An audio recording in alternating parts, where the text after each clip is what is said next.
Welcome to another training video with Eaglewireless. My name's Colin, and today we're going to dive into rules. So starting off, we'll want to get into the database. We will, on the left-hand side, open up the menu, scroll all the way down, find Groups and Rules, and then click on Rules again. I like to collapse this menu, that way we can see the whole visual. So to start off with rules, let's figure out how we turn them on. This little click over here, there's a switch. You can click on and off, and that will turn your rules either on and off. Geotab has a bunch of predefined rules that you can go through. It has harsh braking, hard acceleration, harsh cornering, speeding. We'll go through them as we go on, but let's focus on harsh braking for the first one. These are typically the main four that people are very concerned about. One side note is we recommend don't turn on what you're not going to coach and approach.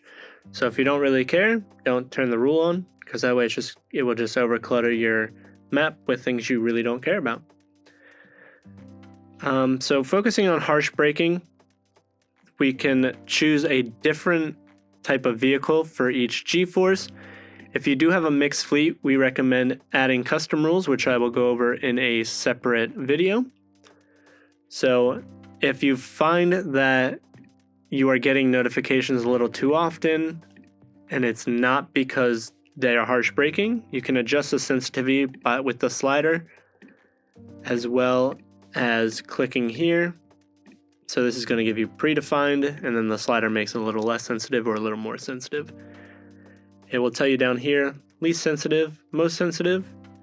And then down here, we'll give you a description of what the rule actually is based off of. So this rule will trigger when a harsh braking event causes a G-force greater than the configured, which is up here, to be exerted on the vehicle. So all of the rules have a pretty good description of what they do. Most of them are pretty self-explanatory, which is good. One thing we will go over as well is speeding. For speeding, this you can put in here how many miles over the speed limit before a rule is occurred. We also have a truck speed limit, so if you are in a tractor trailer and they have a different speed limit coming down an incline, things like that, you can turn that on if you're in the trucking business. If you are a mixed fleet, like I said, it'd be better to add a custom rule. Now, for seatbelt, this is only going to come through if the information comes through the diagnostic port. If not, then you're kind of out of luck with that one. So as long as the data is coming through the diagnostic port, then you can turn that one on or off.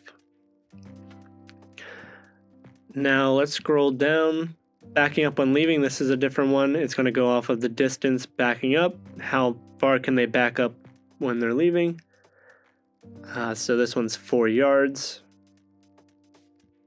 Possible collision, we always recommend that one be turned on. This is going to trigger if the accelerometer detects a change of more than 2.6 Gs, which is quite a lot. Now, do note that if the device is knocking around in your vehicle, it could cause this to happen, which is also considered a loose install, so you should really zip tie it up. There are a few different things we can turn on down here for productivity. We have late arrival, early leave, unauthorized home stops, too much office time, long lunch. So this is going to go off zones. So you'll want to set up zones, and it's only going to pertain to office type zones under late arrival and early leave. Now, work hours is also going to go into that. So you can click on edit work hours for too much office time, can hit OK. And then here you can add the name, add a work time, and then just click the little check mark, and then it's going to add a work time in here. We're going to cancel because we don't want to add anything. But as you see, we have Monday, Tuesday, Wednesday, Thursday, Friday already added. So let's go back to rules real quick.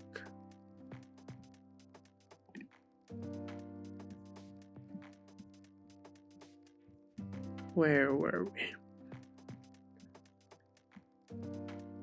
Okay, we were down here where unauthorized home stops. So if you put in zones for homes, if your company allows your vehicles to go home with your workers, this might be a beneficial thing to you, because now you can see if they're stopping at home during work hours and things like that. Same thing, you can edit the work hours. And then long lunches, it's going to be the same thing as the work hours, but it's going to be lunch hours instead. And then long stops during work hours. Then we can scroll down to fleet optimization. We have the engine light on, battery drain, vehicle electrical system rating, unauthorized device removal, engine abuse, vehicle movement within zones. And then if we go all the way down to here, we got pre-trip inspection missing. Now we can we can put in a grace period for the pre-trip inspection, and then previous trip time greater than this amount, and then distance allowed travel before the pre-trip inspection comes up missing. The same thing for the post-trip as the pre-trip, but it's just for the post-trip. Yard move is a little different, so we can turn off yard move and on yard move. So this will be the miles per hour you're allowed to go in the yard before it switches to drive instead of yard move. And then this will be the zone type. If you're leaving that zone, then it switches over to drive mode instead of yard move. There is a sustainability tab. Under here we can find idling within a zone, if you are running EV vehicles, things like that.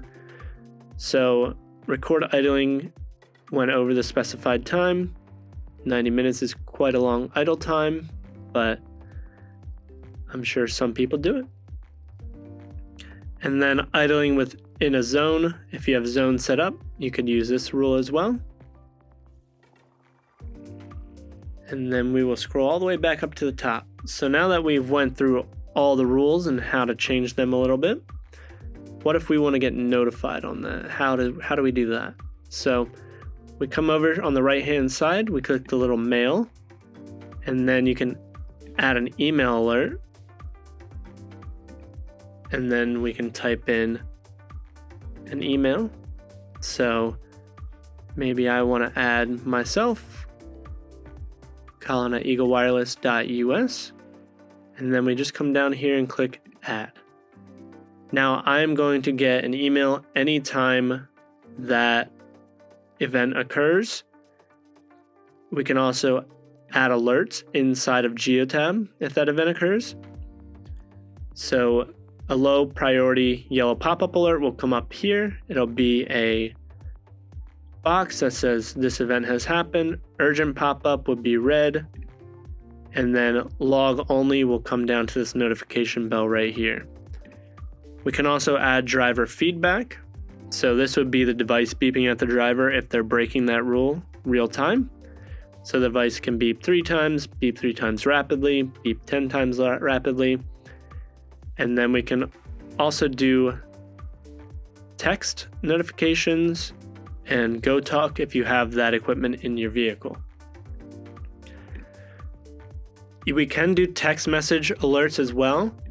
You would just have to notify us, and we can add the text message alerts in there for you. And that's how we would go about that.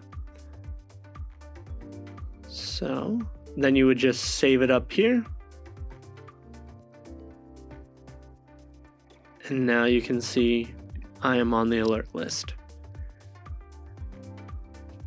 So I think we've pretty much covered everything for rules. So on that note, thanks for allowing us to help you get the most out of your solution for Geotab. For any Geotab inquiries or questions, our contact information is in the comment section below. Have a good day.